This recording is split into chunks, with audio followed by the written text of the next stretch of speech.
Hello everyone. Unacademy UPSC Hindi channel में आप सबका स्वागत है। मेरा नाम अखिलेश है। मैं आप लोगों के बीच में विज्ञान और प्रौद्योगिकी विषय के साथ उपस्थित होता हूं। बच्चों, पिछली क्लास में हम लोगों ने जैव प्रौद्योगिकी शुरू की है और मैंने जैव प्रौद्योगिकी का एक लेखा जोखा आपके सामने पिछली क्लास में दिया था कि कहाँ जैव प्रौद्योगिकी का उपयोग है, जैव प्रौद्योगिकी है क्या और ये किस प्रकार से हमारी मदद करती है। उसके कई सारे डायमेंशंस हम लोगों ने देखे थे। आइए ज़रा इसको हम लोग थोड़े डिटेल में ले चलें, पढ़ें, समझें, सीखें, ताकि इससे संबंधित जो प्रश्न हैं, चाहे वो प्रीलिम्स में पूछे जाएं अथवा मेंस में पूछे जाएं, उसको लिखने या उसको हल करने की क्षमता विकसित हो सके। तो बच्चों, पिछली क्लास में हम लोगों ने पढ़ा जैव प्रौद्योगिकी के बारे में। पिछली क्लास में मैंने शुरुआत आपसे की थी नॉर्मन बोरलॉग और ग्रीन रिवॉल्यूशन से, और मैंने आपको बताया था कि नॉर्मन बोरलॉग ने जो एक्सपेरिमेंट किए हाइब्रिडाइजेशन से, प्लांट ब्रीडिंग जो की, उससे उन्होंने हाई यील्डिंग प्लांट वेराइटीज़ बनाई, जिससे पूरे विश्व का हंगर खत्म किया गया। बच्चों, हाइब्रिडाइजेशन टेक्निक से या प्लांट ब्रीडिंग टेक्निक से अगर हम प्लांट वेराइटीज़ डेवलप करना चाहें तो कम से कम एक प्लांट वेराइटी डेवलप करने में 3 से 4 साल का समय, 5 साल का समय, या कभी कभी उससे भी ज़्यादा लग जाता है। रीज़न कि एक प्लांट को उसकी एक लाइफ होगी 6, 7, 8 महीनों की, और जब उसमें हाइब्रिडाइजेशन हम कराते हैं तो हमें उतना समय वेट करना होता है, और तब हम देख पाते हैं कि क्या हमारा संकर बना या नहीं बना। तो कहने का तात्पर्य यह है बच्चों कि जो ट्रेडिशनल मेथड है प्लांट ब्रीडिंग के, उसमें समय बहुत ज़्यादा लगता था। तो उसके लिए ज़रूरी था कि हम कम समय में इस तरह की प्लांट वेराइटीज़ बनाएं। उसके लिए रिकम्बिनेंट डीएनए टेक्नोलॉजी या जेनेटिक इंजीनियरिंग आपके लिए मदद करने के लिए आया, जिसमें दूसरे प्लांट के जीन को निकाल करके जो प्लांट आपको विकसित करना है, जिसकी आपने इच्छा की है, जो प्रोडक्ट आप बनाना चाहते हैं, उसको जैसा डेवलप करना चाहते हैं, उसके जीनोम में वो सारे जीन आपने इंटीग्रेट किए और प्रोडक्ट्स बने, जिसके हम लोगों ने कुछ नाम भी देखे, जैसे गोल्डन राइस, बीटी कॉटन इत्यादि। ठीक है बच्चों, एक चीज़ आपको और स्पष्ट हो गई होगी कि ये जो जीन है या डीएनए है या फिर सेल है या फिर न्यूक्लियस है, ये होते माइक्रोस्कोपिक हैं। तो इनको कैसे, मैं जो कह रहा हूँ कि जीन को काट दिया, उठाया और जोड़ दिया, क्या ये इतना आसान है क्या? ज़रा सोचिए, जो आपको दिखाई ही नहीं पड़ रहा है उसको आप काटने, उसको एकदम सही सही इंटीग्रेट करने, दूसरे जीनोम में जोड़ने, और उसके बाद उसके लक्षणों की विवेचना करने की क्षमता आप में विकसित हो गई, और आप उनको देख भी नहीं रहे हैं। इसका मतलब कि हमारे पास कुछ ऐसे टूल्स होने चाहिए जिससे हम जेनेटिक इंजीनियरिंग के एक्सपेरिमेंट कर सकें। Are you getting this? क्योंकि वो तो हमें दिखाई ही नहीं दे रहे, बहुत छोटे होते हैं डीएनए। एक 10⁻⁻⁶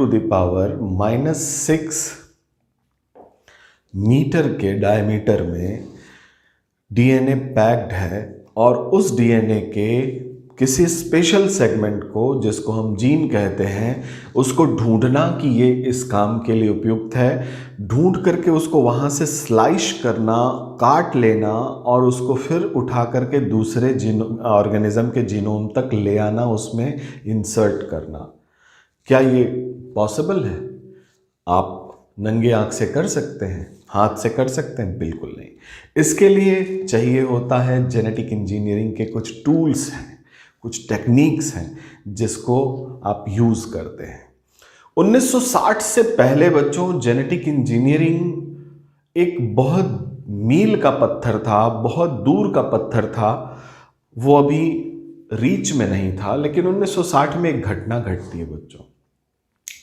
एक वैज्ञानिक हुए, मिस्टर अर्बर, वार्नर अर्बर। 1960 में उन्होंने एक एंजाइम की खोज की, और उस एंजाइम की खास बात ये थी कि वो एंजाइम डीएनए को स्पेसिफिक साइट पे काट सकता था। अगेन डीएनए है, मॉलिक्यूलर लेवल पे जाने के लिए आपको केमिकल्स ही चाहिए, मॉलिक्यूल्स ही चाहिए, आप उसको किसी इंस्ट्रूमेंट से नहीं काट सकते। तो वार्नर अर्बर, नाम याद रखिए, वार्नर अर्बर, इन्होंने एक एंजाइम की खोज की जो डीएनए को काट सकता था, जो डीएनए को काट सकता था किसी विशिष्ट जगह से।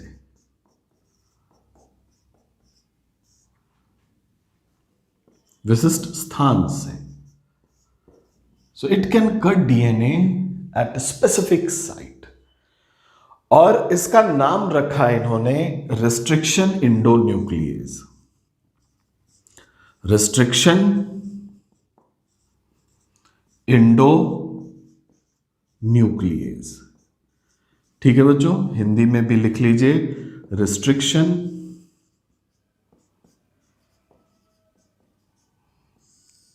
इंडोन्यूक्लियेज।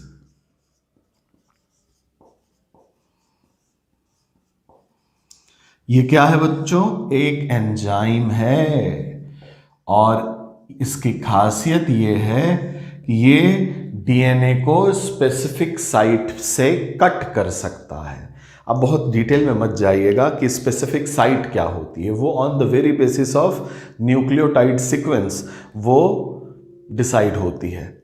ठीक है बच्चों, तो ये जो वार्नर अर्बर ने ये जब खोज की 1960 में, 1960 से पहले जेनेटिक इंजीनियरिंग एक सपने जैसा था, लेकिन 1960 में रिस्ट्रिक्शन इंडोन्यूक्लियस की खोज के बाद चीजें आगे बढ़ी, और बहुत ही तेजी से आगे बढ़ी, क्योंकि अब आपके पास एक औजार था, एक हथियार था, एक कैंची थी, जिससे कि आप डीएनए को काट सकते हैं।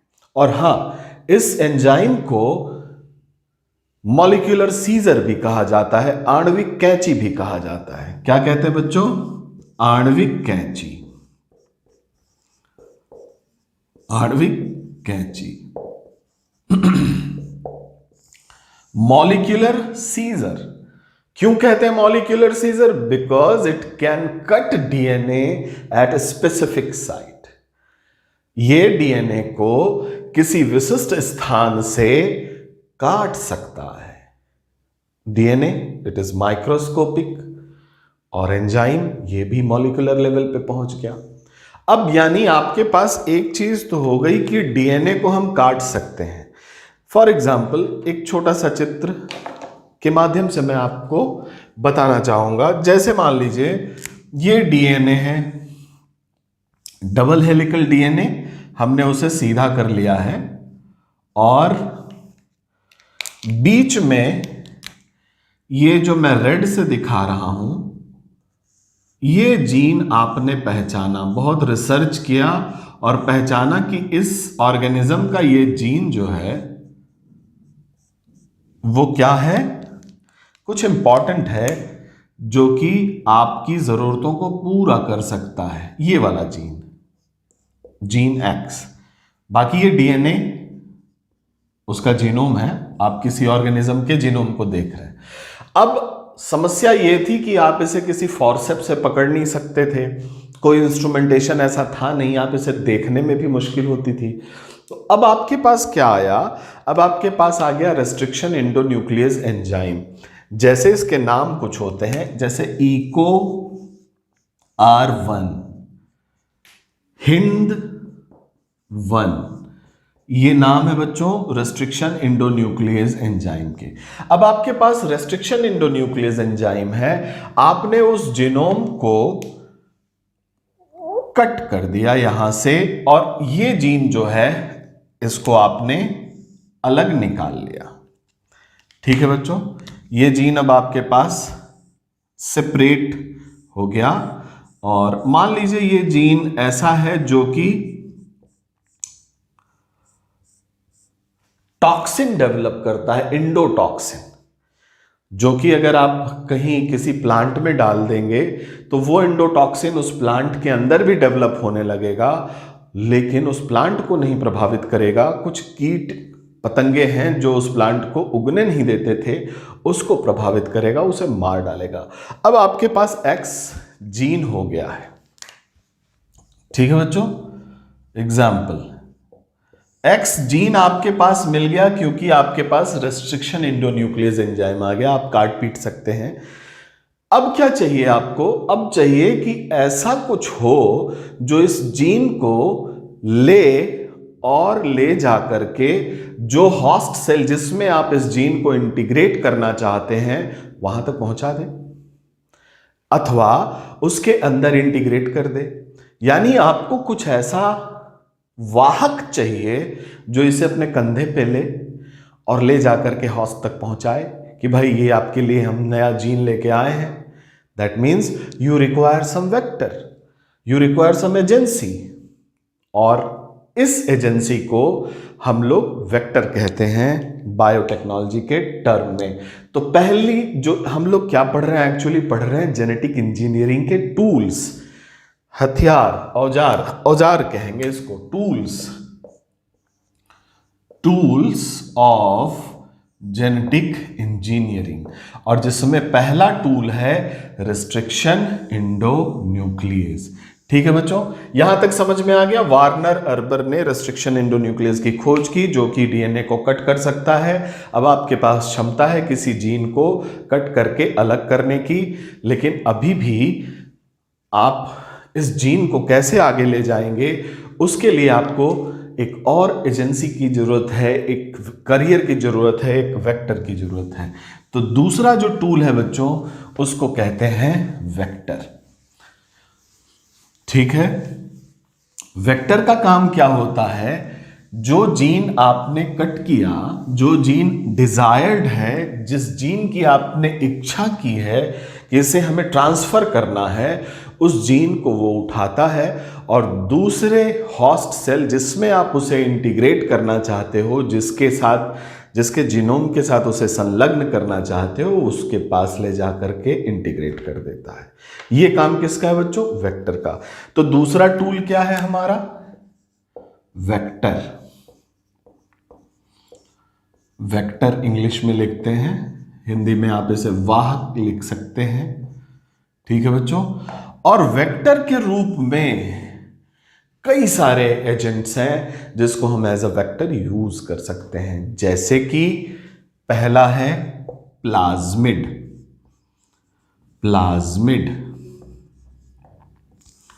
ठीक है बच्चों, हिंदी में भी इसको प्लाज्मिड कहते हैं, जैसे कॉस्मिड,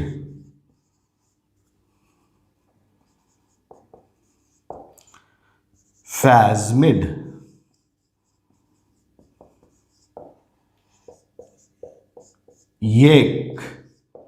यीस्ट, आर्टिफिशियल सेल। ये सारे क्या है बच्चों? These all are vectors.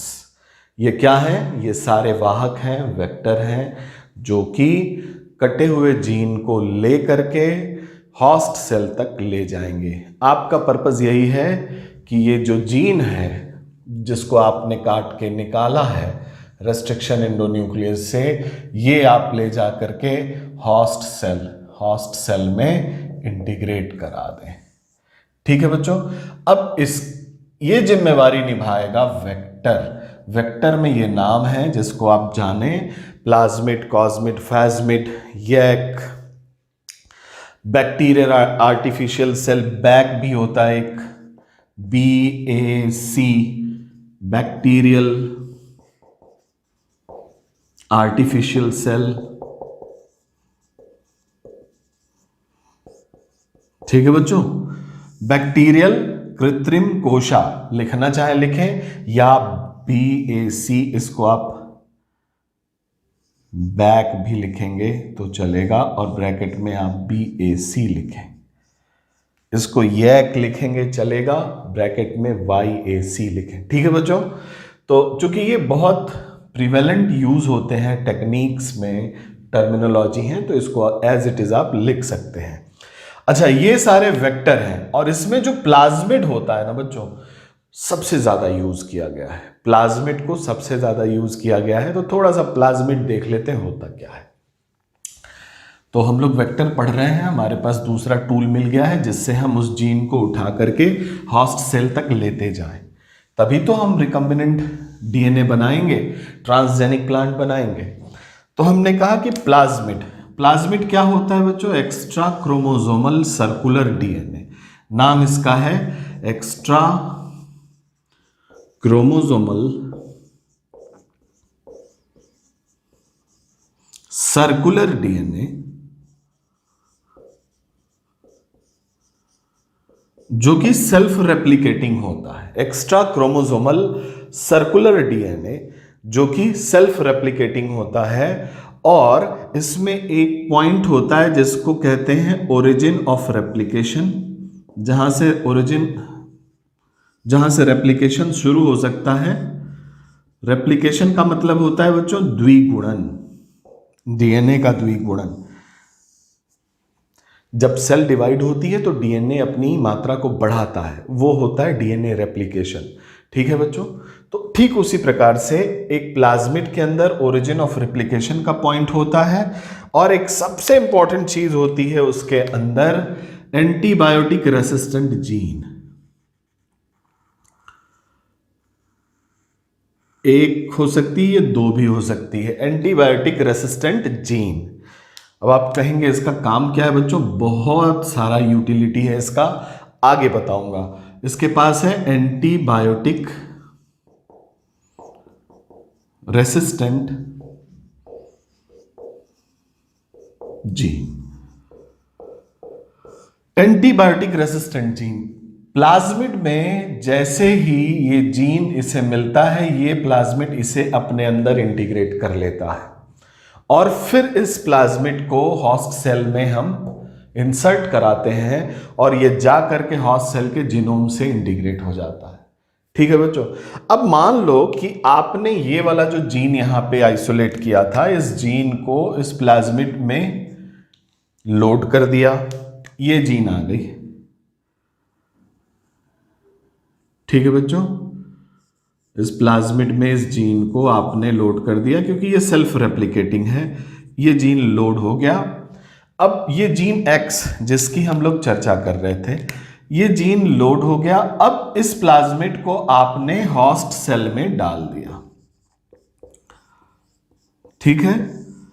ये होस्ट सेल के अंदर जाएगा, उसका जीनोम होगा, उसका डीएनए होगा, वो उस डीएनए से जाके अटैच हो जाएगा और होस्ट सेल में ये वाला जीन इस प्लाज्मिड के साथ चला जाएगा। ठीक है बच्चों?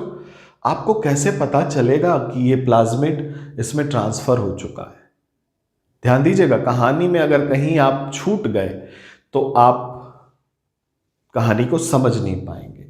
वेक्टर का काम होता है जीन ट्रांसफर। वेक्टर में हम लोग प्लाज्मिड पढ़ रहे हैं, प्लाज्मिड को देख रहे हैं। प्लाज्मिड के अंदर एक एंटीबायोटिक रेसिस्टेंस जीन होता है, यानी इस प्लाज्मिड को उस एंटीबायोटिक में डाल दोगे तो ये उस एंटीबायोटिक से खत्म नहीं होगा, या ये प्लाज्मिड जिस भी होस्ट सेल में होगा वो उस एंटीबायोटिक के खिलाफ रेसिस्टेंस शो करेगा। अगर ये प्लाज्मिड किसी ऐसे बैक्टीरिया में चला जाए जो बैक्टीरिया पहले क्लोरमफेनिकॉल से मर जाता था, अब ये प्लाज्मिड उस बैक्टीरिया में चला जाएगा तो अब वो बैक्टीरिया क्लोरमफेनिकॉल से नहीं मरेगा। ठीक है बच्चों? अब सुनिए, इस प्लाज्मिड को आपने होस्ट सेल में डाला, होस्ट सेल में ये इंटीग्रेट हो गया उसके जीनोम से। अब आपको पता करना है कि होस्ट सेल में जो आपने जीन डाला था वो गया कि नहीं, तभी तो पता चलेगा कि ट्रांसजेनिक आपने बनाया कि नहीं।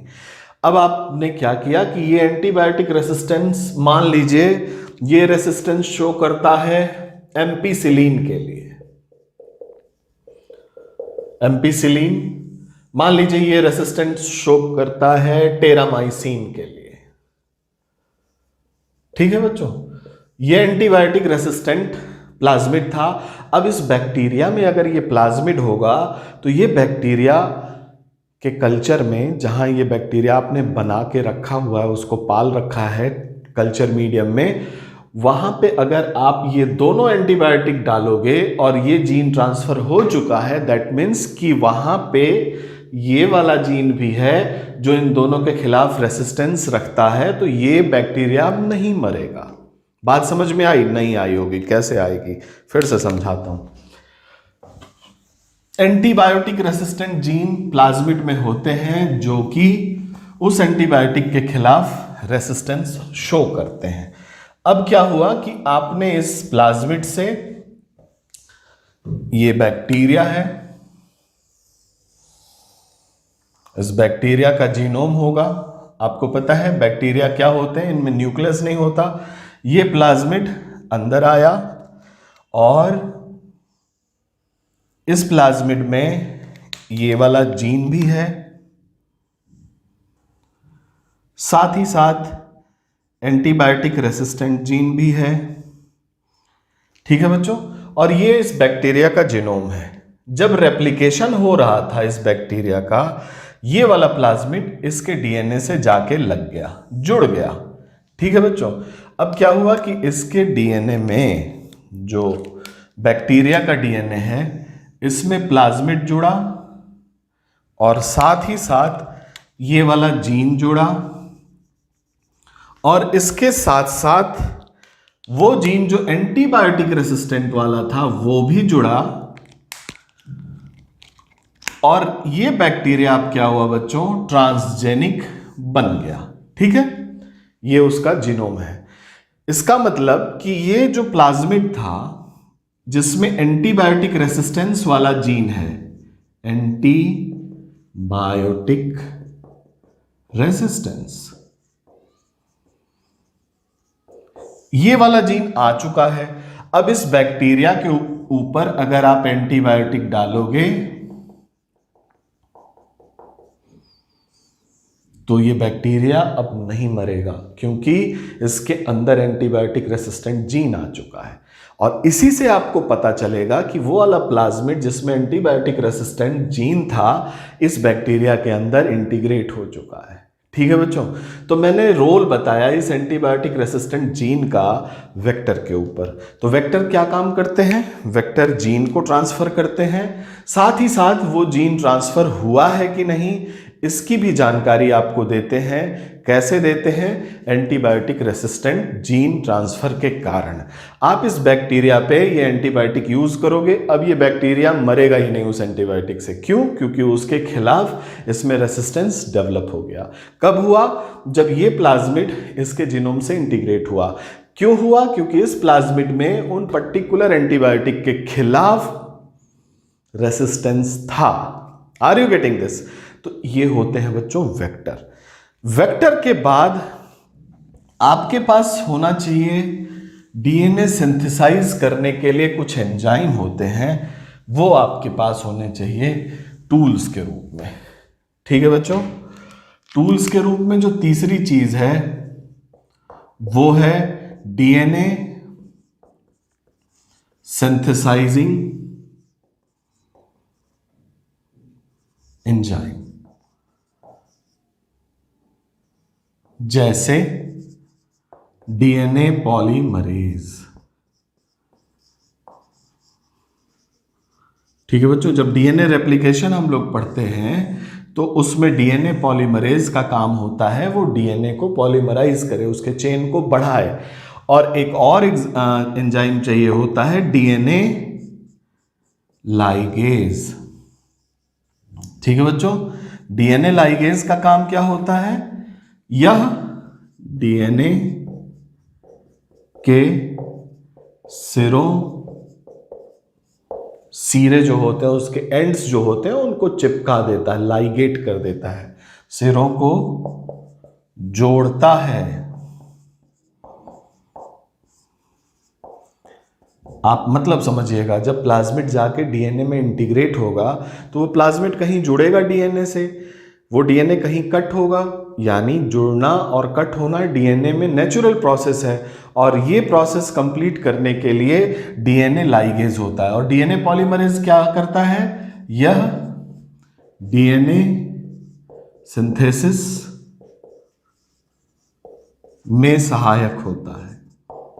बस इतना समझिए, क्योंकि अगर मैं डीएनए रेप्लिकेशन पढ़ाने लगा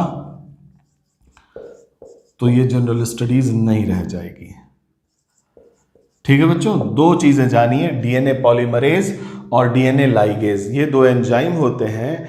एक क्या करता है, डीएनए की जो डीएनए बनाना है, एक टेम्पलेट हुआ, उस टेम्पलेट के ऊपर दूसरा डीएनए का टेम्पलेट बनाएगा, डबल हेलिकल स्ट्रक्चर। ठीक है, मैं थोड़ा सा बता देता हूं आपको डीएनए पॉलीमरेज का रोल। इसका स्क्रीनशॉट लीजिए। ठीक है बच्चों, हमें तीसरे टूल के रूप में डीएनए सिंथेसाइजिंग एंजाइम चाहिए, जिसमें डीएनए पॉलीमरेज और डीएनए लाइगेज होते हैं।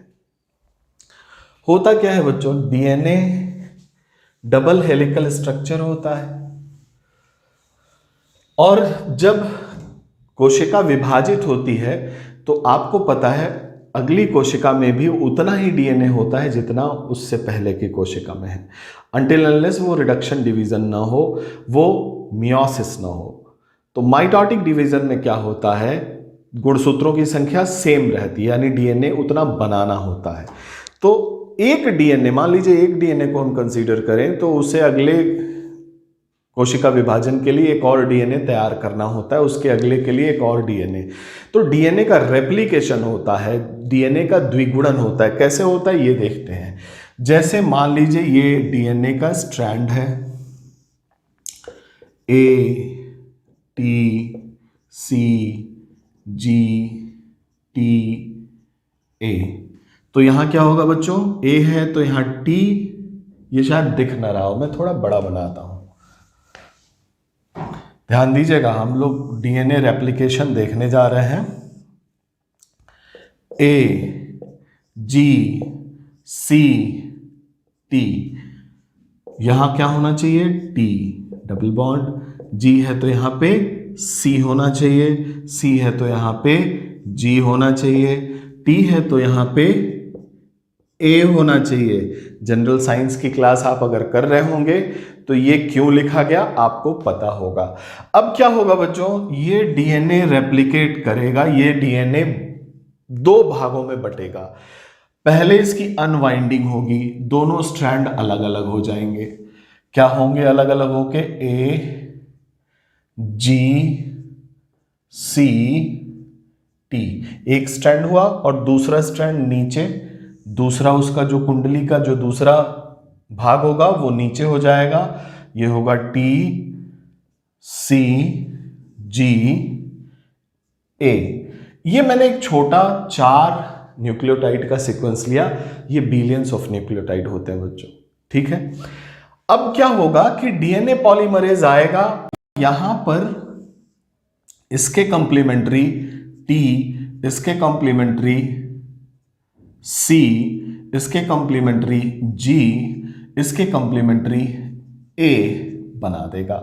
वही काम यहां भी करेगा, इसके कॉम्प्लीमेंट्री ए, इसके कॉम्प्लीमेंट्री जी, इसके कॉम्प्लीमेंट्री सी, इसके कॉम्प्लीमेंट्री टी बना देगा। ठीक है बच्चों, अब क्या हुआ, एक डीएनए से 2 कॉपी बन गई। ठीक, फिर से अब इसमें डीएनए पॉलीमरेज क्या करता है, ये उसका कॉम्प्लीमेंट्री स्ट्रैंड बना देता है। डीएनए लाइगेज क्या करता है, अगर कहीं कट हो जाए, जैसे मान लीजिए इसमें कोई कट है और यही प्लाज्मिड आके जुड़ा है, तो इस कट को वो चिपका देता है, लाइगेट कर देता है, डीएनए लाइगेट। तो ये डीएनए पॉलीमरेज काम करता है इसको पॉलीमराइज करने का, इसको बढ़ाने का। ठीक है बच्चों, और डीएनए लाइगेज इसे चिपकाता है। अगर मान लीजिए आप इसके अगली साइकिल देखना चाह रहे हो तो क्या होगा, अब आपके पास 4 स्ट्रैंड हो गए, ये अनवाइंड होंगे, ये खुलेगा, 4 स्ट्रैंड हो गए। इसमें इसका कॉम्प्लीमेंट्री बनेगा, फिर इसका कॉम्प्लीमेंट्री, इसका कॉम्प्लीमेंट्री, और फिर अंत में इसका कॉम्प्लीमेंट्री। और ये बनेगा कैसे, बाय यूजिंग डीएनए पॉलीमरेज। अगली साइकिल में ये 1 2 3 4 5 6 7 8 8 नए स्ट्रैंड होंगे और वो जब द्विगुणित होंगे तो उससे 16 और इसी तरह से साइकिल बढ़ती जाती है और डीएनए बढ़ता जाता है बच्चों। और ये काम इसमें जो पॉलीमराइजेशन का है वो डीएनए पॉलीमरेज करता है, ठीक है। और इसमें जोड़ने का काम करता है डीएनए लाइगेज, लाइगेट करने का काम डीएनए लाइगेज करता है, और कट करने का काम करता है रेस्ट्रिक्शन एंडोन्यूक्लियेज। 3 एंजाइम याद रखिएगा, इसको कट करना है तो यू नीड रेस्ट्रिक्शन एंडोन्यूक्लियेज, इसीलिए इसे मॉलिक्यूलर सीजर भी कहते हैं, ठीक है बच्चों। और अब तो काफ़ी एडवांस हो गया है अपना बायोटेक्नोलॉजी, अब क्रिस्पर Cas9 जैसे सिस्टम्स आ गए हैं, उसकी चर्चा आगे करेंगे। ये डीएनए का रेप्लिकेशन है जिसमें डीएनए पॉलीमरेज और डीएनए लाइगेज के रोल बताए गए हैं, साथ ही साथ रेस्ट्रिक्शन एंडोन्यूक्लियेज को भी एक सिमुलेट करके दिखाया गया है कि it can cut the DNA, that's why it is called as molecular scissor. इसको आप स्क्रीनशॉट लीजिए, ठीक है बच्चों। हमारे पास अब टूल्स हैं, टूल्स में एक चीज अभी बची है, वो है होस्ट। किस में हमें डीएनए इंसर्ट कराना है वो भी तो आवश्यक है। सो एक चौथा जो टूल है वो है होस्ट। होस्ट कुछ भी हो सकता है, it may be yeast, it may be bacteria, it may be plant, ठीक है बच्चों, ये कुछ भी हो सकता है, it may be animal also, ठीक है। सो ये होस्ट कुछ भी हो सकता है, किसको आप क्या बनाना चाह रहे हो, ऑन द वेरी बेसिस आपको होस्ट मिलता है, आप किसको बदलना चाह रहे हो, किसे ट्रांसजेनिक बनाना चाह रहे हो, ठीक है बच्चों। अब जरा बात करते हैं, ये आपके पास टूल्स आ गए, अभी टेक्निक रहने देते हैं, टेक्निक पढ़ते हैं थोड़ी देर बाद, लेकिन अब जरा जो समस्या आई है उसको जरा उसका निदान हो। निदान मैं आपसे ये जानना चाहता हूं कि आपको अगर पहचानना हो कि हमें फला जीन चाहिए तो उसके लिए क्या आप ऐसे हवा में जाएंगे और जीन मिल जाएगा? नहीं मिलेगा। You need to go for extensive research. आप वाइल्ड एरिया में जाएंगे और देखेंगे ऐसे कोई प्लांट वेराइटीज़, माइक्रोफ्लोरा को खंगालेंगे, ऐसी कोई बैक्टीरिया, आप नाइट्रोजन फिक्सिंग बैक्टीरिया को देखेंगे जो जिनमें ये जीन हो जो नाइट्रोजन फिक्स कर सके, उसको सीधे सीधे हम प्लांट में लगा दें तो प्लांट खुद नाइट्रोजन फिक्स करने लगे। कहने का मतलब आपको पहले आइडेंटिफाई करना होगा कि वो जीन जो आपके काम का है वो कहाँ है, जो सबसे कठिन काम होता है। द मोस्ट हार्डेस्ट वर्क आप कह लें, जो सबसे कठिन काम है वो है आइडेंटिफिकेशन ऑफ काम वाला जीन, जिससे आपको काम पड़े, जो आपकी ऑब्जेक्टिव को क्लियर कर दे। आप उसको पहचान लेते हो, उसके बाद आसान होता है वहाँ से उसे निकालना और फिर उसे ट्रांसफॉर्म करना, लेकिन उसे निकालना सबसे कठिन होता है बच्चों।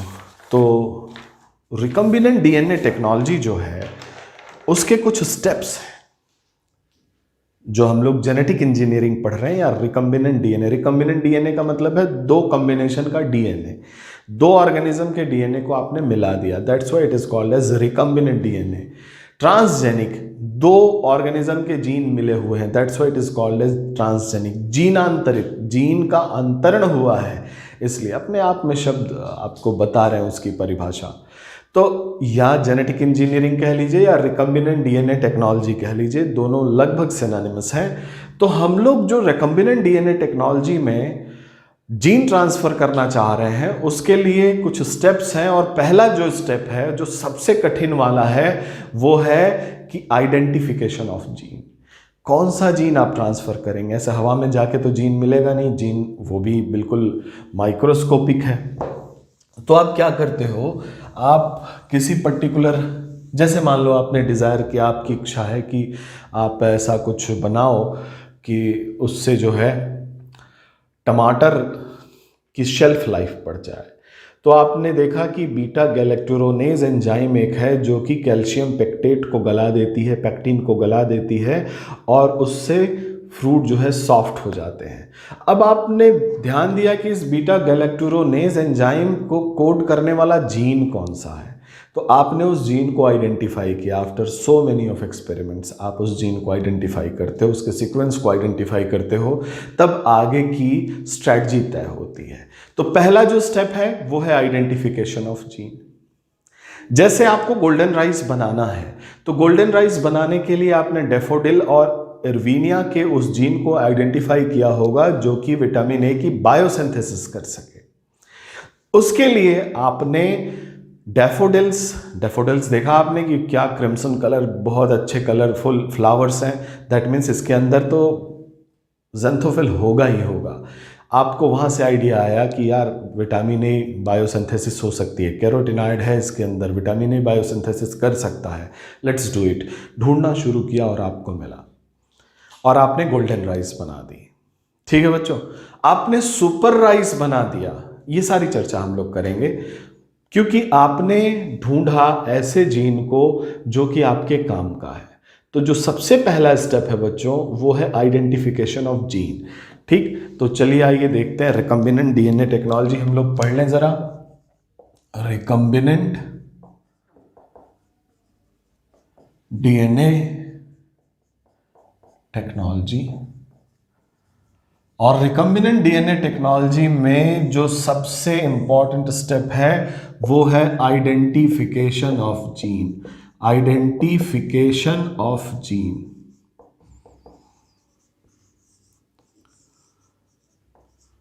ब्रैकेट में लिख लीजिए काम वाला जीन, या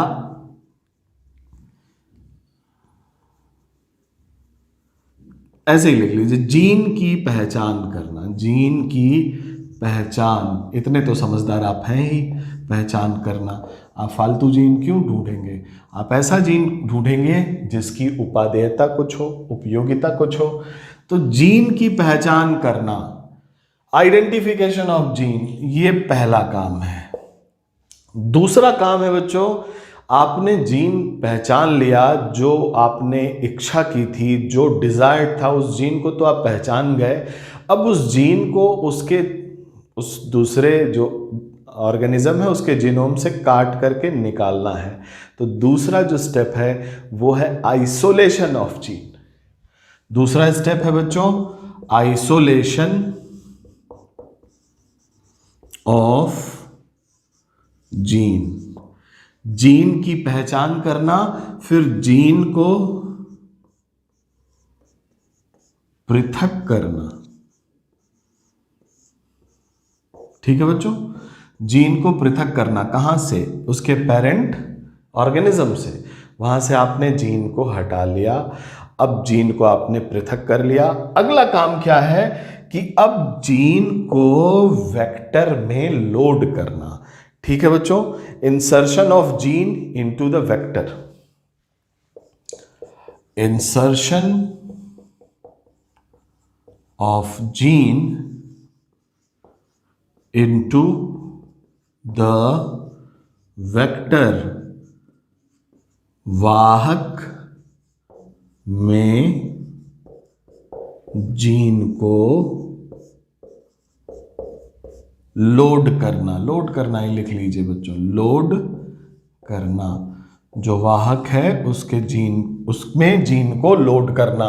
प्लाज्मिड में जैसे वो अभी पढ़ा है हमने, जीन को आपने इंटीग्रेट किया।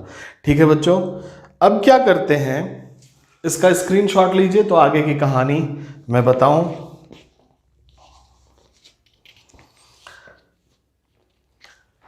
ठीक है बच्चों, अब आपका वेक्टर तैयार है। वेक्टर जीन के साथ तैयार है, जो जीन आप ट्रांसफर करना चाहते थे। अब अगला काम है कि उस वेक्टर को होस्ट सेल में इंटीग्रेट करना, या उस वेक्टर से होस्ट सेल को इन्फेक्ट कराना। इन्फेक्ट कराना इसलिए कह रहा हूं बच्चों, बहुत सारे बैक्टीरियोफाज हम यूज करते हैं, वायरसेस यूज करते हैं, जो कि बैक्टीरिया को एज अ हॉस्ट ट्रीट करता है, तो वो इन्फेक्शन ही है।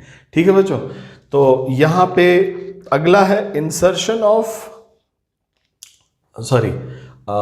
फोर्थ वन, वेक्टर को होस्ट सेल में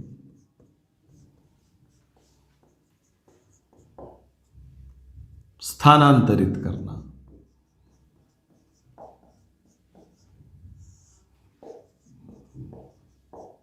ठीक है बच्चों, वेक्टर को होस्ट सेल में स्थानांतरित करना। कभी कभी क्या होता है, उस जीन की आप मल्टीपल कॉपी भी बनाते हो, तो वो उसके लिए हम पीसीआर यूज कर सकते हैं, या उसके लिए जो ट्रेडिशनल मेथड है वो ट्रांसफॉर्मेशन का मेथड है, जिसको हम यहाँ पे मैं अवॉइड कर दे रहा हूँ क्योंकि वो फिर थोड़ा कठिन हो जाएगा। यहाँ बस ये देखिए कि वेक्टर को होस्ट सेल में स्थानांतरित करना। 5वें नंबर पे आपको ये देखना कि जो होस्ट सेल में आपने जीन डाला है क्या वो पहुंचा है कि नहीं, यानी कि स्क्रीनिंग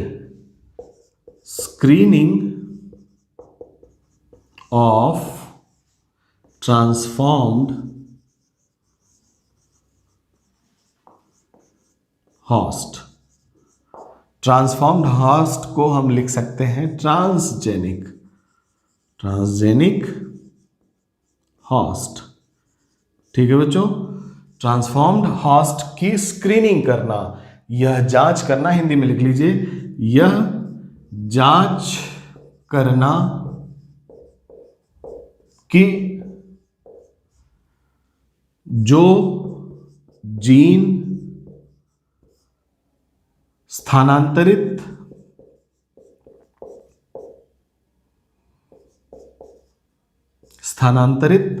करना चाहते थे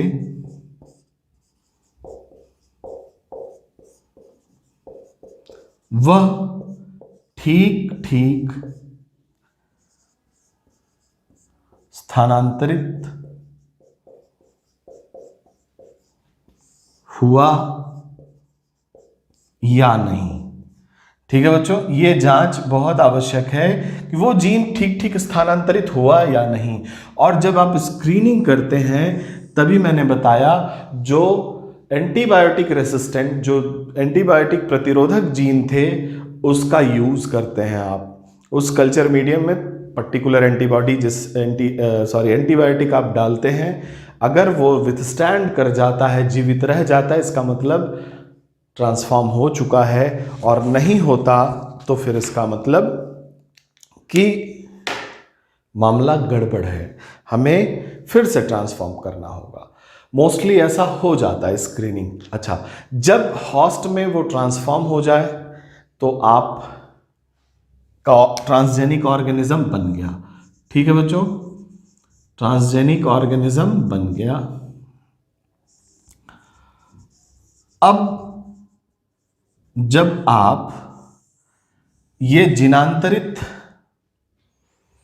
जो क्रॉप है या एनिमल है आपने बनाया, इसकी संख्या बड़ी लिमिटेड होगी। मान लीजिए आपने बीटी कॉटन ही बनाया, ठीक है बच्चों, बीटी कॉटन,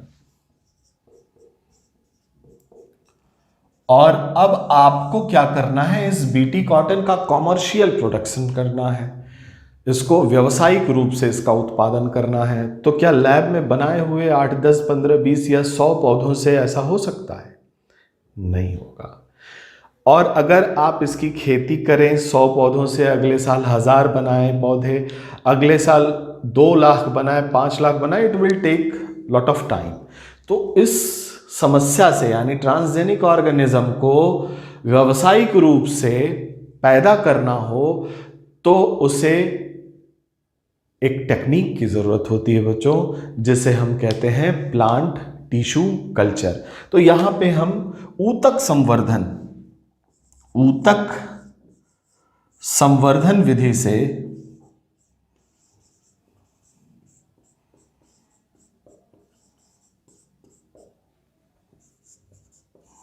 दो से 3 महीनों में कई लाख प्रतियां बना सकते हैं, कई लाख।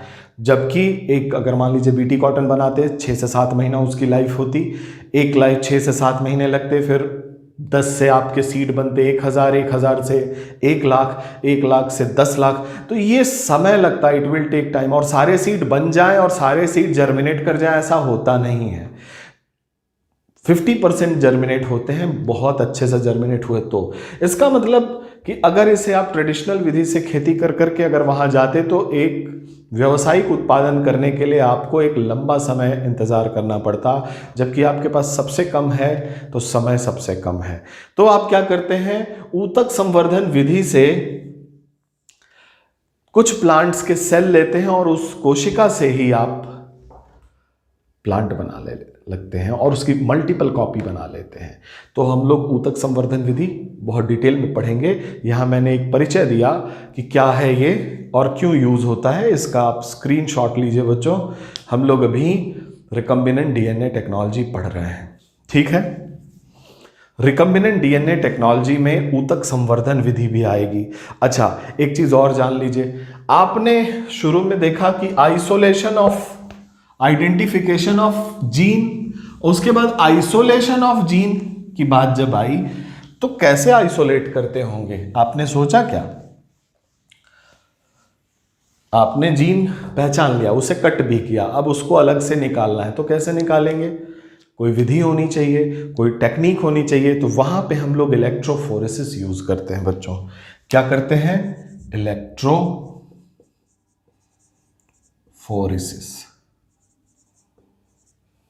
हिंदी में भी इसको इलेक्ट्रोफोरेसिस कहते हैं, ठीक है। इलेक्ट्रोफोरेसिस से हम क्या करते हैं, वो जो जीन है, रिस्ट्रिक्शन डाइजेशन के बाद रिस्ट्रिक्शन एंजाइम से किसी डीएनए को कट करो तो उसको शब्द दिया जाता है रिस्ट्रिक्शन डाइजेशन। ये भी लिख लीजिए, रिस्ट्रिक्शन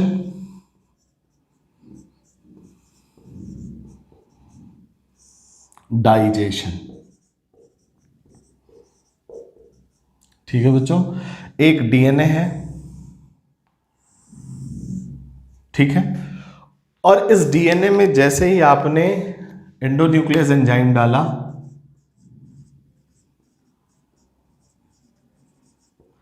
इस एंडोन्यूक्लियस की खास बात है कि ये इस डीएनए को स्पेसिफिक एंड से कट कर देगा और कई फ्रेगमेंट में बांट देगा, फ्रेगमेंट। तो ये क्या हो गया?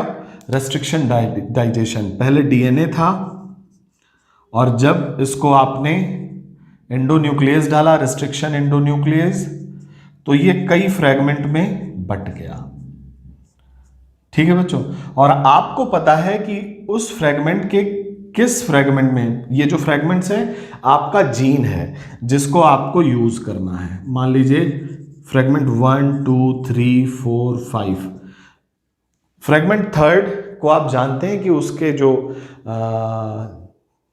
उसके जो सीक्वेंस है उसी में आपका जीन है। सीक्वेंस तो आपको पता होना चाहिए। तो इसको अब बाकी फ्रेगमेंट से अलग करना है, उसके लिए यूज होता है इलेक्ट्रोफोरेसिस। तो रिस्ट्रिक्शन डाइजेशन करने के बाद हम जीन को काट लेते हैं, डीएनए को। उसके बाद इलेक्ट्रोफोरेसिस के मदद से हम इस जीन को अलग कर लेते हैं और फिर उसे प्लाज्मिड में इंसर्ट कर लेते हैं और उसके बाद उसे ट्रांसफॉर्म करते हैं, ठीक है बच्चों। तो हमें इलेक्ट्रोफोरेसिस भी पढ़नी है। उसके बाद अगर हमारे पास मान लीजिए जीन कम है या सैंपल कम है तो उसके डीएनए के मल्टीपल कॉपी बनाने के लिए एक मेथडोलॉजी है, एक मशीन है जिसको हम कहते हैं PCR, polymerase chain reaction. Polymerase chain reaction ये मशीन है, एक थर्मल साइक्लर होता है जो कि अगर आपके पास डीएनए की मात्रा कम है, जैसे फोरेंसिक साइंस में इसको खूब यूज करते हैं, डीएनए फिंगरप्रिंटिंग में इसे खूब यूज किया जाता है बच्चों। तो आपके पास अगर डीएनए की मात्रा कम है और आपको कई सारे एक्सपेरिमेंट, कई सारे मल्टीपल्स में करने हैं, तो आप क्या करते हैं, डीएनए की मल्टीपल कॉपी सिंथेसाइज करते हैं बाय यूजिंग पीसीआर। इसको भी हम लोग डिटेल में देखेंगे। मैं यहाँ पे कुछ बातों से आपका परिचय करा देना चाहता हूँ जिसमें टिश्यू कल्चर है, इलेक्ट्रोफोरेसिस है और पीसीआर है। इन सब का यूज़ हम रिकम्बिनेंट डीएनए टेक्नोलॉजी में कहीं ना कहीं करते हैं। जैसे कि इलेक्ट्रोफोरेसिस का जब हम डीएनए आइसोलेट करना होता है अलग अलग on the very basis of their size, तो हम इलेक्ट्रोफोरेसिस यूज़ करते हैं। अगर हमें डीएनए की मल्टीपल कॉपी बनानी है, कई सारी कॉपी बनानी है क्योंकि हमारे पास डीएनए कम है, तो हम पीसीआर यूज़ करते हैं। ठीक है बच्चों। उसके बाद कुछ ब्लॉटिंग टेक्निक है, जैसे जैसे विषय आगे बढ़ेगा हम लोग उसको करते जाएंगे। चलिए आइए कुछ बात, अभी चूंकि हम लोग सीख गए हैं कि कैसे रिकम्बिनेंट डीएनए बनाया जाता है, तो आइए पहला जो उदाहरण है आपकी एनसीईआरटी में भी दिया हुआ है, किस प्रकार से हेपेटाइटिस बी का इंजेक्शन बनाया गया। तो चलें चित्र के माध्यम से समझने का प्रयास करेंगे। हेपेटाइटिस बी एक डिजीज है जो कि वायरस के कारण होती है। ठीक है बच्चों। और शरीर में प्रतिरक्षा उत्पन्न करने के लिए जरूरी होता है कि एंटीजन बॉडी के अंदर आए। एंटीजन का मतलब है कोई भी प्रोटीन जो बॉडी के अंदर आए, और जैसे ही वो पैथोजन या प्रोटीन या कुछ भी शरीर के अंदर आता है, शरीर की प्रतिरक्षा प्रणाली उसके खिलाफ एंटीबॉडी बनाना शुरू करती है। तो एंटीजन एंटीबॉडी रिएक्शन चलता रहता है शरीर में। अब hepatitis B as a disease किसी पे अटैक कर दे और उसके अंदर उसकी प्रतिरक्षा डेवलप होने से पहले हो सकता है वो मारा जाए, हो सकता है उसकी मृत्यु हो जाए, अथवा कुछ भी हो सकता है। लेकिन हेपेटाइटिस बी की प्रतिरक्षा अगर पहले से उसके शरीर में डेवलप्ड है, तो जब भी वायरस एंटर करता है बॉडी में उनकी संख्या बहुत कम होती है। जब संख्या कम होती है उस समय प्रतिरक्षा प्रणाली अपने आप उनको रोक सकती है। लेकिन प्रतिरक्षा प्रणाली में वो ट्रेंड सैनिक अगर नहीं है, जिसको मैं एंटीबॉडी नाम दे रहा हूं, तो फिर क्या होगा बच्चों, वो थोड़े से वायरस वहां रहना शुरू करेंगे, धीरे धीरे वो बढ़ना शुरू करेंगे और पूरे शरीर पे अपना कब्जा जमा लेंगे। तो it is something like NSG, जो आपको 26/11 याद होगा, उसमें एनएसजी का रोल। तो कहीं ना कहीं एंटीबॉडी जो होती हैं वो एनएसजी जैसी होती हैं, वो ट्रेंड पर्सनल्स हैं उस पर्टिकुलर एंटीजन के लिए। ये कॉन्सेप्ट होता है कोई भी वैक्सीन डेवलप करने के लिए, चाहे वो वैक्सीन फर्स्ट जनरेशन वैक्सीन हो, सेकंड जनरेशन वैक्सीन हो, या फिर रिसेंटली डीएनए वैक्सीन हो। तो थोड़ा सा चित्र के माध्यम से समझिएगा। जैसे मान लीजिए ये कोई व्यक्ति है ए, और इसको अटैक किया किसी वायरस ने। ठीक, वायरस बॉडी के अंदर गया और इसने अपना घर बना लिया। जब तक इस व्यक्ति की जो प्रतिरक्षा प्रणाली है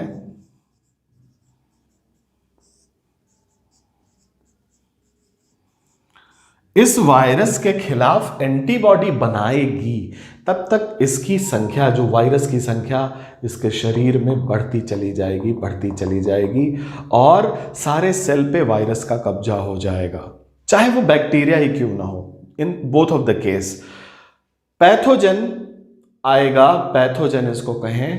पैथोजन जैसे ही इंसर्ट होगा बॉडी के अंदर, प्रतिरक्षा प्रणाली एक्टिव होगी और एंटीबॉडी बनाएगी, क्योंकि ये एंटीजन है। ठीक है बच्चों, एंटीजन। अब एंटीजन एंटीबॉडी इंटरेक्शन होगा, लड़ाई होती रहेगी।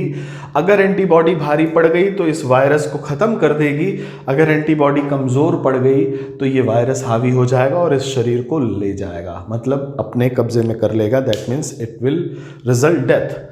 अच्छा, अब क्या करते हैं आप कि आपने इस बॉडी बी को यहां बनाना चाहिए था, चलिए कोई बात नहीं। ये जो व्यक्ति बी है इसको ऑलरेडी वायरस 1 कोई है, मान लीजिए कोई वायरस 1, इसके खिलाफ वैक्सीनेशन किया हुआ आपने, इसको टीका लगाया हुआ है। टीका, सुई लगी है, टीका ये वाला टीका नहीं, इसको वैक्सीनेशन किया है वायरस ए के खिलाफ। यानी जिस दिन आपने इस बॉडी में वैक्सीन डाला वायरस ए के खिलाफ, थोड़ा अमाउंट में डाला, तुरंत क्या हुआ, इस वैक्सीन का जो एंटीजन होगा उसके खिलाफ यहां एंटीबॉडी बनी होगी। ठीक है बच्चों, एंटीबॉडी बन के तैयार है। वैक्सीनेशन करके ये बी बिल्कुल टाइट है। अब क्या हुआ, घूमते फिरते वायरस 1 जो है आया, 2 4 10 वायरस बी के बॉडी के अंदर चले आए। ये तो सोचते ही है वायरस कि हमें कोई लिविंग सेल मिले ताकि हम भी एंजॉय करें। जैसे ही बॉडी के अंदर आया, ए के साथ क्या था, इसके पास कोई एंटीबॉडी नहीं थी, इसके पास ऐसी सेना नहीं थी जो वेल इक्विप्ड हो इसको मारने के लिए। इसकी संख्या 3 4 ही है, 100 भी हो सकती है, मतलब संख्या पे आप मत जाएं, क्वांटिटी पे जाएं कि इनकी क्वांटिटी शुरू में कम होती है। जैसे ही अंदर आए, इसने मार मार के इनकी हालत खराब कर दी, भगा दिया। ये यहां टिक भी नहीं पाए, घर भी नहीं बना पाए, रिप्रोड्यूस भी नहीं कर पाए, उससे पहले इनका काम खत्म कर दिया। किसने? एंटीबॉडी। कैसे बनी थी? वैक्सीनेशन से। यानी कि पहले से वैक्सीनेशन अगर हो जाए तो वायरस को भी भगाया जा सकता है। ठीक है बच्चों, अब वैक्सीन बनाने की विधि से शुरुआत करते हैं, फिर हम लोग आगे चलेंगे। वैक्सीनेशन की शुरुआत होती है लुई पाश्चर से। वही लुई पाश्चर जिनको फादर ऑफ मॉडर्न माइक्रोबायोलॉजी कहा जाता है। बड़े ही मस्त आदमी हैं लुई पाश्चर। लुई पाश्चर साहब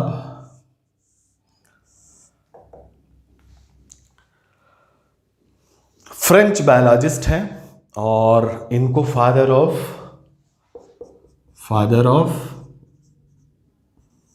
मॉडर्न माइक्रोबायोलॉजी कहा जाता है। ठीक है बच्चों, कठिन तो नहीं हो रहा आपके लिए? फादर ऑफ मॉडर्न माइक्रोबायोलॉजी, कहानी सुनिएगा। ये बैठे हुए थे बेचारे और ये बड़े नामी गिरामी माइक्रोबायोलॉजिस्ट थे और बहुत कुछ इन्होंने किया था। एक माँ अपने बच्चे के साथ आती है, उस बच्चे को कुत्ते ने काट दिया है और उस बच्चे को रेबीज हो चुका है। ठीक है बच्चों, माँ आकर के लुई पाश्चर साहब के पास पहुंचती, कहती है मेरे बच्चे को ठीक कर दीजिए, मुझे आप पे भरोसा है। ये बिल्कुल हिल जाते हैं कि यार ये भी क्या, मैं भगवान थोड़ी हूँ, रेबीज को कौन ठीक कर पाया, अभी तक रेबीज का टीका नहीं बना था। पाश्चर साहब ने कहा कि चलो ठीक है, लेट्स ट्राई ही कर रहे थे उस समय लोग।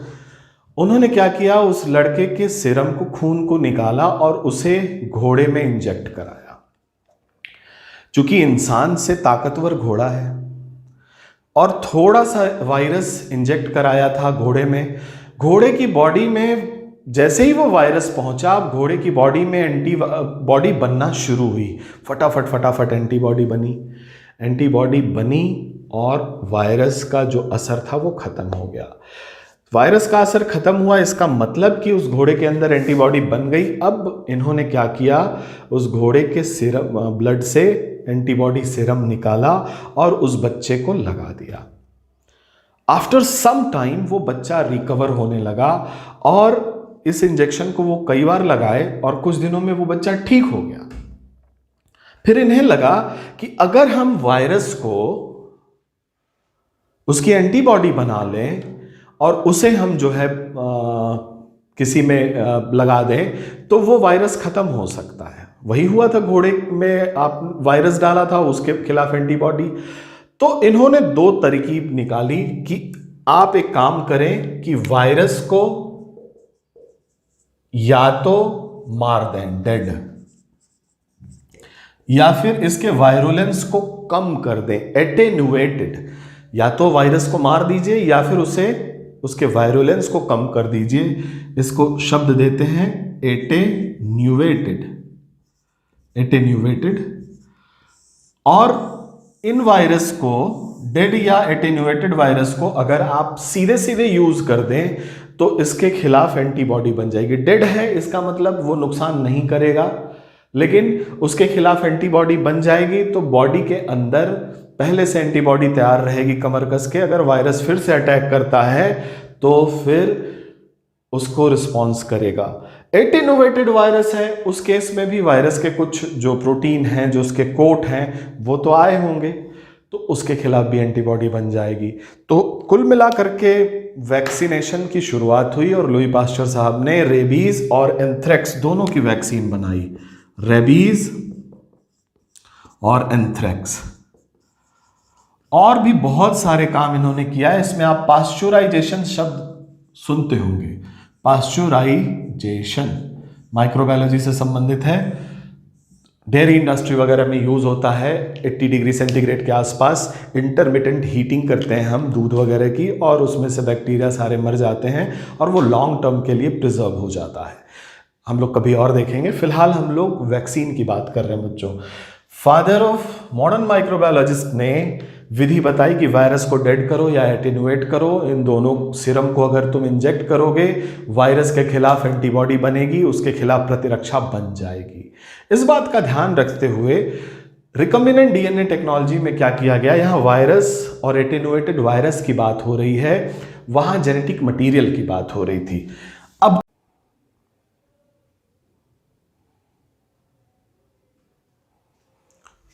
लुई पास्चर साहब ने वैक्सीनेशन की शुरुआत कर दी। फर्स्ट जनरेशन वैक्सीन हम लोगों ने देखा। सेकेंड जनरेशन वैक्सीन बनाने के लिए, जैसा कि मैंने आपको बताया बच्चों, रिकम्बिनेंट डीएनए टेक्नोलॉजी का यूज़ किया गया था, और जिसमें क्या किया गया था कि जो जीन रिस्पॉन्सिबल था हेपेटाइटिस बी वैक्सीन बनाने के लिए, उस जीन को किस प्रकार से आइसोलेट किया गया, इसको हम जरा चित्र के माध्यम से देखते हैं। जो हेपेटाइटिस बी का वायरस होता है बच्चों, हेपेटाइटिस बी के वायरस के ऊपर जो प्रोटीन का कोट होता है, प्रोटीन कोट, इस प्रोटीन कोट को जो जीन बनाता है, यानी इस प्रोटीन को जो जीन बनाता है इस वायरस का, उस जीन की पहचान की गई और उस जीन को बच्चों अलग कर लिया गया। मैं कई चित्र कलर का प्रयोग करूंगा। उस जीन को अलग कर लिया गया जो सरफेस एंटीजन बनाता। कहने का मतलब है, ये शब्द मैंने लिया, उसको जरा समझते हैं। यह है जीन। कौन सा जीन? जो कि वायरस के ऊपर का जो प्रोटीन का कवर है उसको बनाता। उसी वायरस के अंदर से उस जीन को ले लिया गया। कौन सा ये वायरस है? Hepatitis B virus. ठीक है बच्चों, हेपेटाइटिस बी वायरस के ऊपर जो प्रोटीन की कवरिंग होती है उसको बनाने वाले जीन को बाहर निकाल लिया गया। आइसोलेशन ऑफ जीन हो चुका है। अब काम करना है कि इस जीन को हम इंटीग्रेट कराएं। जो सरफेस एंटीजन का जीन है, अब इस प्रोटीन को क्या कहते हैं बच्चों? Surface antigen. सरफेस एंटीजन यानी वायरस के ऊपर का जो प्रोटीन है, अगर वो भी शरीर में चला जाए तो उसके खिलाफ एंटीबॉडी बन जाएगी। दैट मीन्स कि अगर वो वायरस वो टोपी पहन के शरीर में जाएगा तो एंटीबॉडी उसे मार के भगा देगी, क्योंकि वो उसे पहचानती है और उससे लड़ने का मैकेनिज्म जानती है। तो यहाँ पे सरफेस एंटीजन को कोट करने वाले जीन को पृथक कर लिया गया। अब क्या किया जाता है बच्चों? एक कवक होता है, एक जीव है कवक, फंजाई, जिसका नाम है यीस्ट। बॉटनिकल नेम है इसका सैक्रोमाइसिस सिरेविसी। आप यीस्ट जानिए, खमीर। ठीक है बच्चों, यीस्ट सेल। यीस्ट सेल का अपना डीएनए होगा और ये जीन इसमें डाल दिए गए। किसमें? यीस्ट सेल में।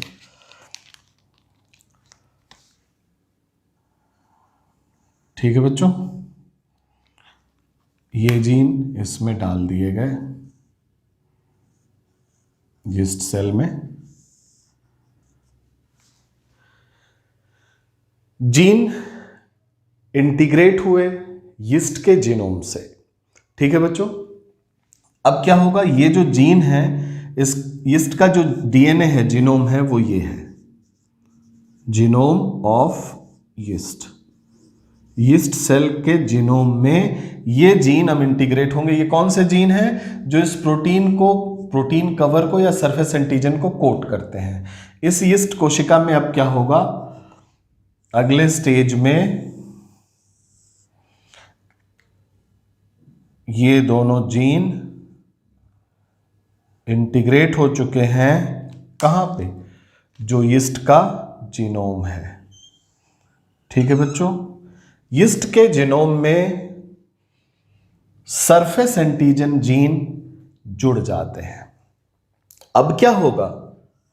अब होगा ये कि सरफेस एंटीजन जीन अपने प्रोटीन बनाएंगे या नहीं? जैसे यीस्ट के बाकी जीन अपने अपने प्रोटीन बना के यीस्ट की मेटाबॉलिक एक्टिविटी को सुचारू रूप से चलाते, ठीक वैसे ही ये जो सरफेस एंटीजन जीन है, अब सरफेस एंटीजन प्रोटीन बनाएंगे। ठीक है बच्चों, ये बनाएंगे सरफेस एंटीजन। जो ये प्रोटीन बन रहा था वायरस के लिए, वायरस के जीनोम से, अब वही प्रोटीन इस यीस्ट के अंदर इसी के जीन ट्रांसफर से बनेगा। ध्यान दीजिएगा बच्चों, अब ये जो यीस्ट होगा, इसमें क्या होगा बच्चों, जब ये रिप्रोड्यूस करेगा, एक यीस्ट की सेल है, जब ये जनन करेगी तो कई सारे सेल बनाएगी। और आपको जान के आश्चर्य होगा, जो यीस्ट कोशिकाएं होती हैं वो फिशन विधि से रिप्रोडक्शन करती हैं। 1 से 2, 2 से 4, 4 से 8, 8 से 16, इस प्रकार से उनमें रिप्रोडक्शन होता है। तो यीस्ट कोशिका का फिशन होगा, फिशन, और मल्टीपल यीस्ट कोशिकाएं बनेंगी, मल्टीपल यीस्ट सेल। ठीक है बच्चों, मल्टीपल यीस्ट सेल बनने पे क्या होगा, इन मल्टीपल यीस्ट सेल में ये वाला जीन होगा कि नहीं, ट्रांसजीन, इसका नाम रख देते हैं ट्रांसजीन। ये जीन मल्टीपल यीस्ट कोशिका में होगा। अब अगर मैं इसको मिटा देता हूं बच्चों, इसका स्क्रीनशॉट ले लीजिए, फिर आगे की कहानी हम लोग चलते हैं आगे। ठीक है, मल्टीपल यीस्ट सेल को जब आप इसके अंदर के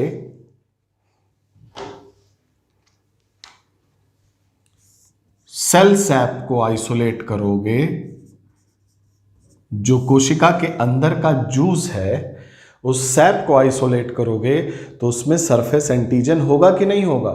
बिल्कुल होगा, क्योंकि ये वाला जीन भी तो अपना प्रोटीन बनाया होगा, और ये सेल सैप में से आप सरफेस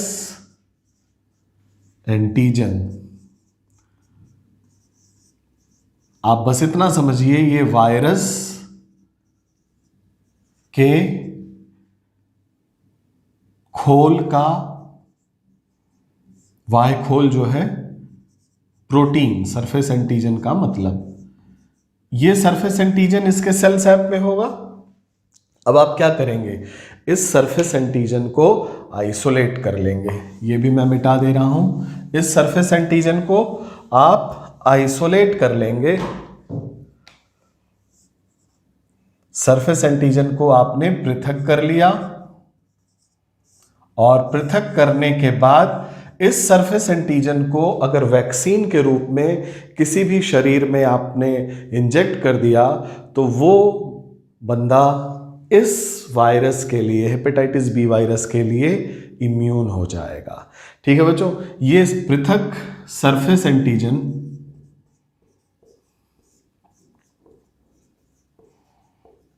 अब वैक्सीन के रूप में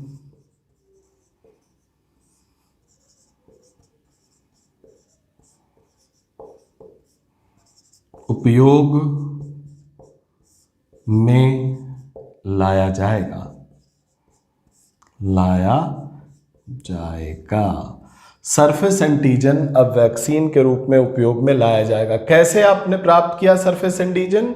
यीस्ट सेल के अंदर आपने वो जीन जो कि सरफेस एंटीजन बनाता ट्रांसफर किया, उस यीस्ट सेल में रिप्रोडक्शन हुआ बाय फिशन और उसकी कई सारी कॉपी बन गई। अब सेल सैप को आपने हार्वेस्ट किया और उस सेल सैप से सरफेस एंटीजन उस प्रोटीन को अलग किया जो कि हेपेटाइटिस बी के प्रोटीन कोट के समान ही है, उसको आपने अलग किया। अब वो सरफेस एंटीजन एक वैक्सीन के रूप में उपयोग में लाया जाएगा। इसको आप एक बार स्क्रीनशॉट लीजिए, फिर हम लोग इसे डिटेल में एक बार मैं आपको और समझा देता हूं चित्र के माध्यम से। ठीक है बच्चों, चलिए आइए देखते हैं। यीस्ट सेल के जीनोम में हेपेटाइटिस बी का वो जीन डालना है, हेपेटाइटिस बी वायरस का, जो कि उसकी खोली बनाता है। तो पहला आप चित्र ये समझिए कि हेपेटाइटिस बी वायरस होता कैसा है।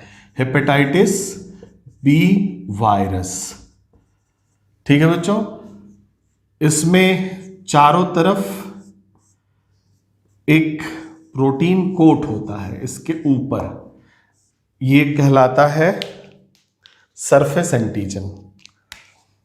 सरफेस एंटीजन, ठीक है बच्चों, और इसके अंदर इसका जेनेटिक मटेरियल होता है, जेनेटिक मटेरियल। ठीक है बच्चों, अब आपको जैसे कि पता है कि सेंट्रल डोग्मा में होता क्या है, जो भी प्रोटीन बनाई जाती है उस ऑर्गेनिज्म में, उस सब की सूचना उसके जेनेटिक मटेरियल में होती है। कोई न कोई जीन रिस्पॉन्सिबल होता है। आपने क्या किया, आप वैक्सीन बनाना चाहते हैं, आपने देखा कि ये जो सरफेस एंटीजन, जो सरफेस बना हुआ है इस वायरस का, वो प्रोटीन का बना हुआ है, ये प्रोटीन का बना हुआ है। आपने ये भी देखा कि इस प्रोटीन को बनाने वाला जीन इस वायरस के अंदर ही है। आपने उस जीन की पहचान कर ली और यहां से चुपके से वो जीन आपने बाहर निकाल लिया। ठीक है बच्चों, सरफेस एंटीजन को बनाने वाला जीन क्या निकाल लिया आपने, सरफेस प्रोटीन। एंटीजन से अगर आपको प्रॉब्लम है तो सरफेस प्रोटीन को बनाने वाला जीन आपने निकाल लिया। पहले क्या करते थे, लुई पाश्चर होते तो इसी वायरस को या तो मार देते या तो इसका वायरुलेंस कम करते और इंजेक्ट कर देते।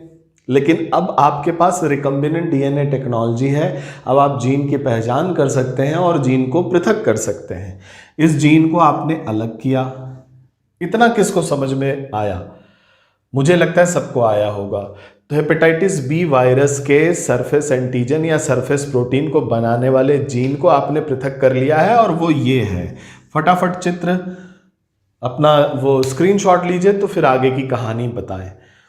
ठीक है बच्चों, आगे क्या होता है कि ये जो जीन है उसको हम किसी ऐसे ऑर्गेनिज्म में इंट्रोड्यूस कराएं जिससे उसके अंदर ही ये सरफेस एंटीजन बनने लगे और ढेर सारा बने।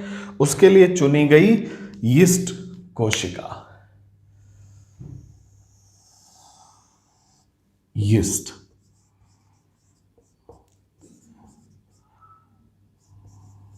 सैक्रोमाइसिस। ठीक है बच्चों, यीस्ट कोशिका ये क्या है? फंगस है। इसका अपना जीनोम है, इसका अपना डीएनए है। ठीक है बच्चों, यीस्ट कोशिका चुनी गई और इसके अंदर सरफेस एंटीजन इंसर्ट कराया गया। सरफेस एंटीजन को कोट करने वाला जीन, ये कौन सा जीन है? सरफेस प्रोटीन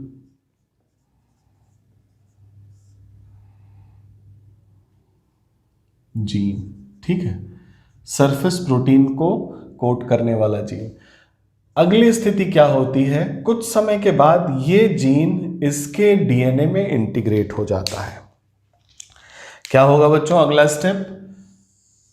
यीस्ट कोशिका के अंदर सरफेस एंटीजन जीन इंटीग्रेट हो जाता है, जुड़ जाता है। ठीक है बच्चों,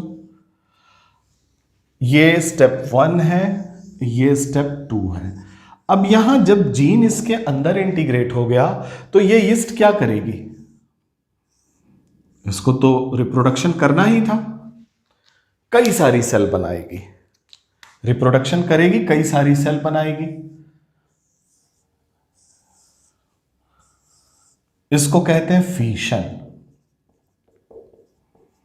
ठीक है बच्चों, फीशन से जब नंबर ऑफ सेल्स बढ़ेंगी दैट मीन्स कि ये जीन की भी कॉपी हर में बढ़ती जाएगी, है कि नहीं?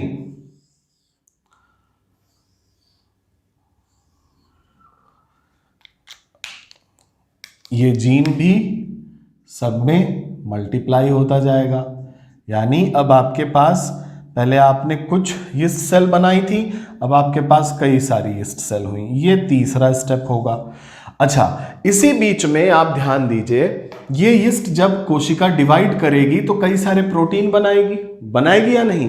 तो जब हर जीन एक्सप्रेस होगा तो ये वाला जीन भी तो एक्सप्रेस होगा, इसका अपना मैसेंजर आरएनए बनेगा और ये मैसेंजर आरएनए प्रोटीन बनाएगा, प्रोटीन सिंथेसिस, राइबोसोम याद करिए, प्रोटीन बनाएगा या नहीं?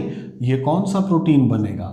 ये वही प्रोटीन बनेगा जो हेपेटाइटिस बी की कोट बनाता था, उसकी कवरिंग बनाता था। अब इस सेल में प्रोटीन ये वाला बनेगा तो इसमें भी वो वाला प्रोटीन होगा कि नहीं? ठीक है बच्चों, तीसरे स्टेप पे आप पहुंचे और फिशन के बाद ये ट्रांसजेनिक यीस्ट जो थी, ट्रांसजेनिक, इसमें दूसरा जीन आ गया है, ये रिप्रोड्यूस किया, बडिंग हुई, फिशन हुआ और तेजी से कई सारी सेल बनी। फर्दर ये भी रिप्रोड्यूस करेंगी। ठीक है बच्चों, और कुछ ही समय में आपके पास यीस्ट की खूब ढेर सारी कोशिकाएं हो जाएंगी जिसमें ये वाला प्रोटीन बनके तैयार है। हो जाएंगी या नहीं? समझ में आई बात? अगले चरण में क्या करते हैं बच्चों, इसका स्क्रीनशॉट लीजिए तो मैं यहां बताऊं। अगले चरण में आप करते क्या हो, जो बनी हुई यीस्ट कोशिका है, बनी हुई जो यीस्ट कोशिका है जिसमें ये प्रोटीन बना हुआ है, ढेर सारी यीस्ट कोशिकाएं हैं आपके पास, इनको आप हार्वेस्ट करते हो और इनका सेल सैप अलग करते हो, सेल सैप, और इस सेल सैप में ही वो प्रोटीन है। ठीक है बच्चों, इसको आप पृथक कर लेते हो, सेपरेट कर लेते हो और इसी प्रोटीन को एज अ वैक्सीन आप उपयोग में लाते हो। और ये पहली रिकम्बिनेंट डीएनए वैक्सीन है। किसके लिए? For hepatitis B. पहली DNA vaccine, recombinant DNA vaccine for hepatitis B. कैसे बनी बच्चों? सरफेस एंटीजन को आपने ट्रांसजेनिक यीस्ट बनाई और ट्रांसजेनिक यीस्ट को आपने हार्वेस्ट किया, उसके सेल सैप में प्रोटीन बना हुआ था जो कि वायरस को कोट कर सकता था, और उस प्रोटीन को आपने क्या किया? आइसोलेट कर लिया, सेपरेट कर लिया और उसे वैक्सीन के रूप में उपयोग में आप ले आए। तो ये पहली हेपेटाइटिस बी वैक्सीन थी जिसको रिकम्बिनेंट डीएनए टेक्निक से बनाया गया, जो कि सेकेंड जनरेशन वैक्सीन कही जाती है। थर्ड जनरेशन वैक्सीन में हम लोग डीएनए वैक्सीन देखेंगे, थोड़ा और जानकारी हो जाए जेनेटिक इंजीनियरिंग की तो हम लोग डीएनए वैक्सीन भी देखेंगे बच्चों। उम्मीद करता हूँ ये सारी चीज़ें आपको समझ में आई होंगी और बायोटेक्नोलॉजी की क्लास आगे भी चलती रहेगी, तो इसको आप देखें और जो भी समस्या आपको लगे, जहाँ भी आपको कन्फ्यूज़न लगे, प्लीज़ कमेंट कीजिए। मैं कमेंट पढ़ाते समय नहीं देख पाता हूँ, बट बाद में आपके कमेंट्स देखता हूँ और उसके हिसाब से अगली क्लास में चीज़ों को मॉडिफाई करता हूँ। तो उम्मीद करता हूँ आप देखेंगे, वीडियो आपको पसंद आएगी और जहाँ आपको समस्या होगी तो आप हमसे इंटरैक्ट भी करेंगे और मैं उसका जवाब दूंगा, इसका मैं वादा करता हूँ। तो आज इतना ही, मिलते हैं अगली क्लास में। Thank you for today.